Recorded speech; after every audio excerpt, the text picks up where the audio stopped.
Hello everybody, Ian Robson here. Welcome to another edition of Manchester. If you recall from the previous episode, we picked up a brand new semi-truck just over there. He's just chilling out there for the time being. Don't have anything to sell quite at the moment, so he's just sitting there for the moment. As you can see, we don't have very much of anything at the moment, so just doing his thing. Now, one of the things I realized was I picked up a mod the other day, and we're going to go ahead and use it. This is a rental mod. This is not the one from the Farm Sim main website, but one of the other ones. What we're going to do is going to go ahead and rent the Crone. Oh, I'm going to rent the Crone. It's going to cost me rental period. We need just for 1 day, so it's going to cost us $37,000 just for the 1 day. Right now we have enough money, which is good. So let's go ahead and rent that. And we also need the harvester head, which is this one, because we need it for 1 day. We are going to go ahead and take on field number 1. Where is it? So one of the weird things about this, I believe, with this particular version of the mod, you actually have to return the vehicle to the shop in order to get full price back, or in order not to get charged. This particular version, there's like as far as I know at least, there's a system that if you don't return it on time, if it went in water or something, it'll actually consider it as you'll actually get charged for it more. Look at that, we've already just started up field 1 right here. I believe there's the entrance just over here, so we'll go around here. We're going to put this into primarily chaff, as you can see. That's why we have this particular combine. And where is the entrance? I thought there was an entrance over here. Maybe there isn't. Anyways, we're going to put this primarily into chaff, and that means we're going to have just a crazy amount of chaff. If I look, where is the BGA, which is just over there. Okay, so I could have sworn there was an entrance up there, but we'll just drive down to the bottom of the field, I guess, then. And what we'll do is we'll get the truck, I think, set up going back and forth, maybe, because I don't know. We'll have to see how it works out, actually. I'm not 100% sure how it's going to work out, because it's such an enormous field. This is going to be probably more chaff than it needs to be. Okay, here's a good spot right here. Perfect. So let's go in here. And because this is a rented vehicle, we'll do that. And we'll grab this guy right here. And we'll use him as a vehicle, because this does take chaff, if memory serves. So let's close that course. And what we'll do is we'll fill up our vertical silo and make sure we have enough silage stuck in there for the time being. And with any of the leftover, we'll put it in the BGA. So what we need to do is let's grab this guy right here and put him into the field there. Let's just unfold the header there. Let's go forward here a little bit. Unfold the header, and then we'll get this guy rolling right here. I think what I'll do is I'll do a good chunk of it myself, I believe. There we go. And let's just get out of the way here. Perfect. And let's hop over to our truck. And what we'll do is we'll record a course play course and have this guy just go back and forth for the time being. I know some people use a semi to do chaff and some people don't, so in this context I'm going to. I don't normally, but just because it's probably the best suited vehicle that we have at the moment for it. Let's just go ahead and start recording our course. And our vertical silo is over by the sheep, if memory serves, so let's go, I guess we'll go straight here, and we will turn this way. I need to remember where it is now. Oh, there it is, way down there. Alright, so what we'll do is we'll go down this way down here, and we'll swing around here, and we'll make a little bit of a turn here. We'll go around here, make sure we give ourselves enough space to line up properly, because one of the problems with this is not lining up properly, of course. There we go. Line up nice and good there, like so. And then we'll just drive straight out. And I guess we'll do another loop. Probably the most inefficient way of doing this, but I'm sure it'll be fine for what we're going to use it for the time being. And then what we'll do is we'll just drive back out. And I think what we'll do is we'll swing by these fuel spots right here, just like so, just to make sure we can get fueled. And then that'll be the end of the course. Hopefully it'll be fine. I'm not really sure. We're going to find out in a moment. There we go. We'll set him up so he's in the correct mode, which is that. Set him up so he's set on the crone and drive. And then we'll have this guy set up so he's on the right side. Alright. Let's take out this. We'll do a couple headlands around the outside, and then we can adjust which side the truck actually goes to. There we go.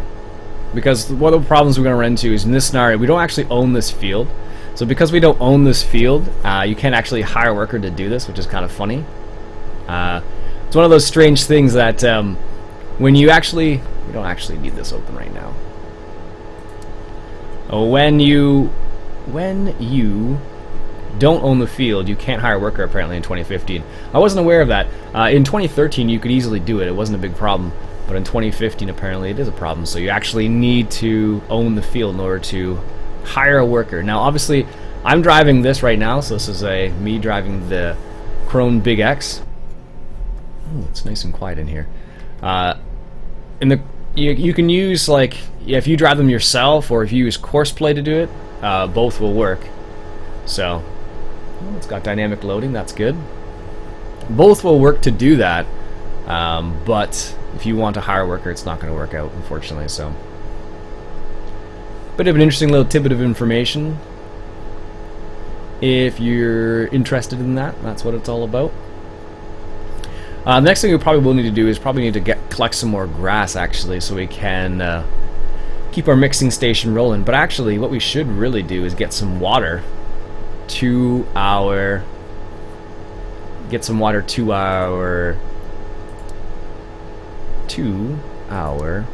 brewery, because let's put that up to 10. Let's do this, and this is field 1, field edge path. Oh, there we go. Field 1, and the starting corner is... Let's go around here and do this. Not really what I want to do, wasn't paying attention apparently. There we go. And starting corner will be about the southeast corner. Southeast, heading north, and we'll do 2 headlands. Doesn't matter. Generate the course. And set this guy to the nearest waypoint, which is that waypoint right there, apparently. Always the case. There we go. We'll set this guy on his way, and then we'll get some water rolling. He wants to go over to that right side now. There he goes.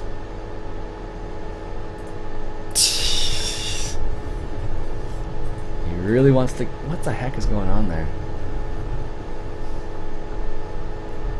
It's funny because what's happening actually is the truck is trying to get to the right side, but what's happening is it's getting stuck right behind the behind the combine. So let's see if we can't do this. There we go.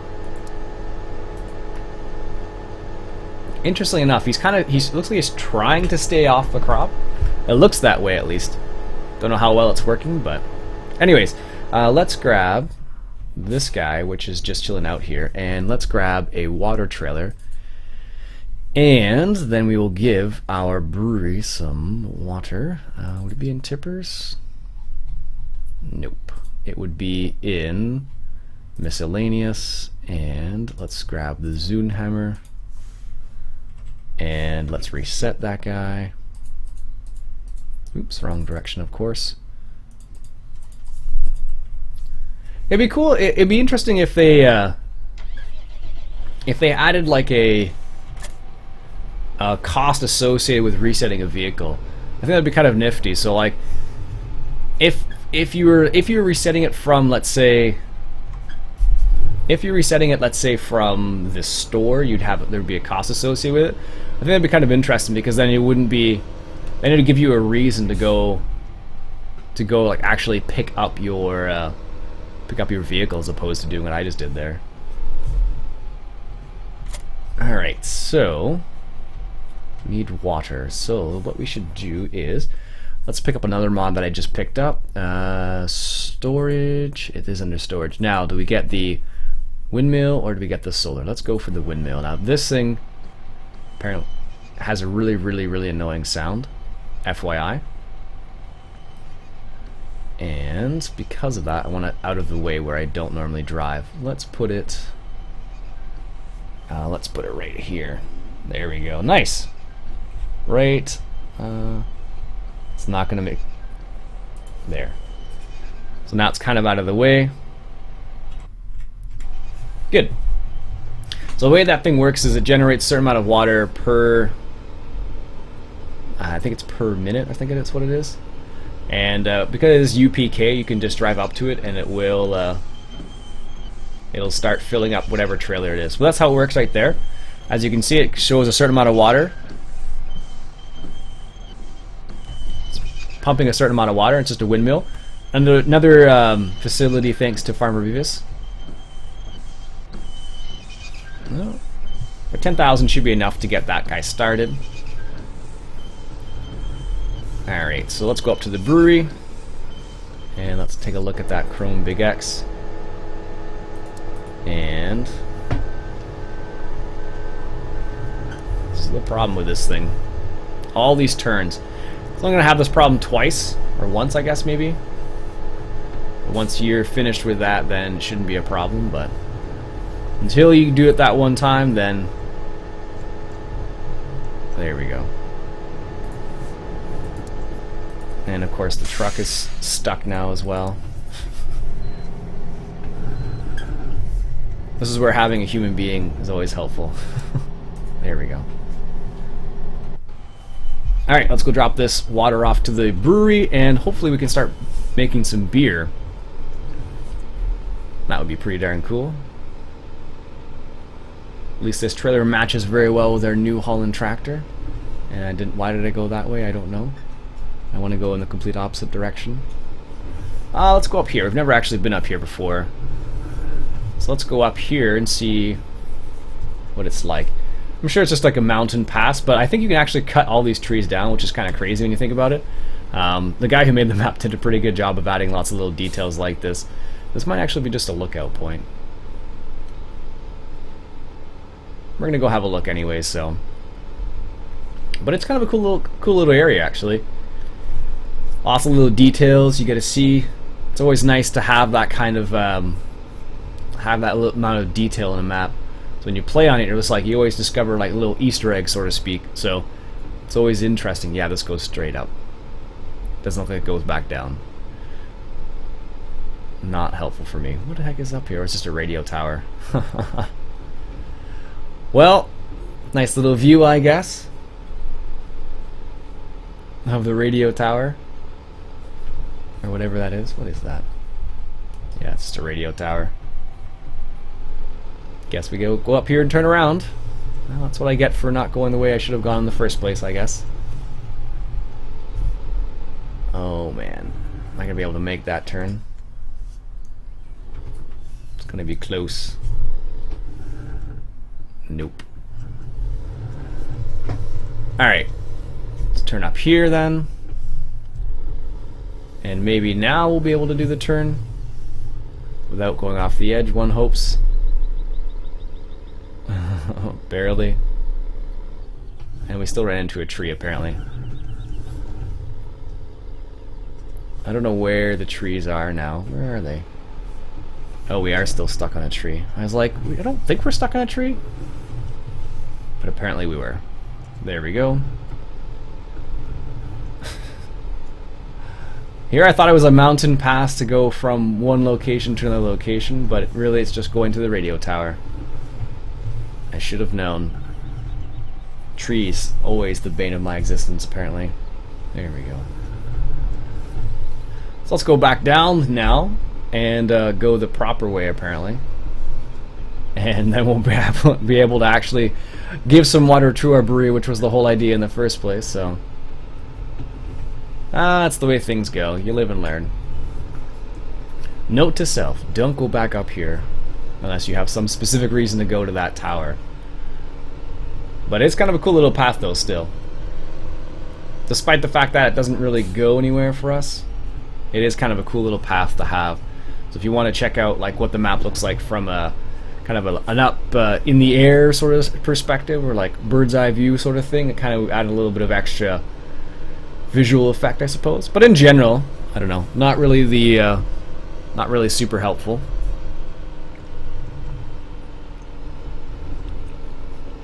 Sorry, I had to get a drink of water there. Apparently I was getting parched.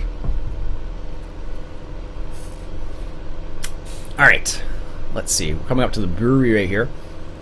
As I mentioned before, I really like the fact that you can see the, you can actually see on the map where it is. I think that's one of the cooler aspects of that particular brewery, and all the UPK stuff's like that. When you place it down on the map, it actually shows up as like a trigger point, which is really nifty. So, if you're like me and forget where you put your placeables down, it can be really helpful to identify where they actually are. Oh, here we are, right here.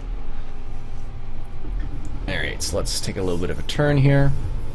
It's funny, when I saw Farmer Beavis do the spotlight on this thing, it totally seems a lot bigger than it actually is. But it's really not that big in the end. Alright, so water's not accepted there. Yes, I know.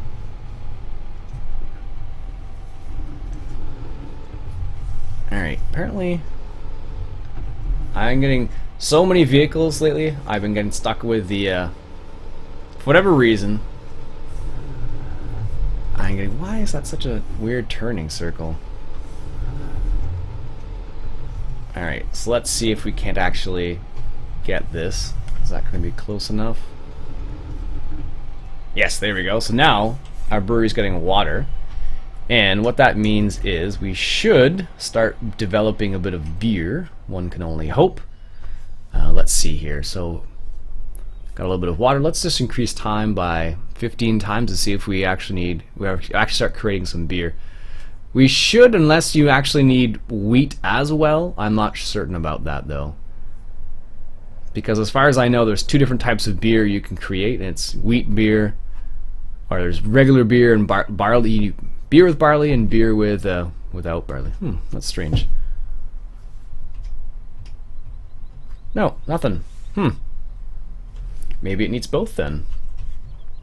That's a bit strange. I would have thought it wouldn't need both of them, but maybe it only develops it, or only creates it like once a day. That's possible, I suppose. Alright, let's get out of here. Are we actually going to make that turn? Yes, we actually are. There we go. I'll have to keep an eye on that and see what happens, and see what whether we get some beer or not. We should. I just don't know when that's going to happen, so should be interesting, but at least we have a free source of water. Well, that's one of the nice things about that particular windmill, because it actually generates water, and after the initial purchase of the generating water, it's actually free after that, and that's not always the case for when you get water. So I think that's kind of a cool little addition. If you're playing on hard, that would definitely be really advantageous. But if you're playing on easy, it's not super helpful, but could still be helpful in some scenarios. Oh wow, that even shows up too now. So now that's another icon on our map. That's really cool, actually. And it actually shows up in the mini map too. Look at that. Huh, nice. It's right in our front entrance here. So, and it's kind of out of the way. Although the screeching isn't super nice, but how much water have they produced so far? Let's see here. 4%? That's not too bad, actually. I think... Yes, that will fill it regardless whether it's attached to something or not. Good. So it should theoretically fill it regardless as to whether there's something attached to it or not. So we're just going to leave it there and have it fill up that guy. And let's go and park this guy right over here. Perfect. And let's go check on this guy. Excellent. They are doing rather well now. Sweet. So we have, I don't know if there's, I'm not sure if there's a place to show us how long we have a rental for. No, this is just everything we actually have.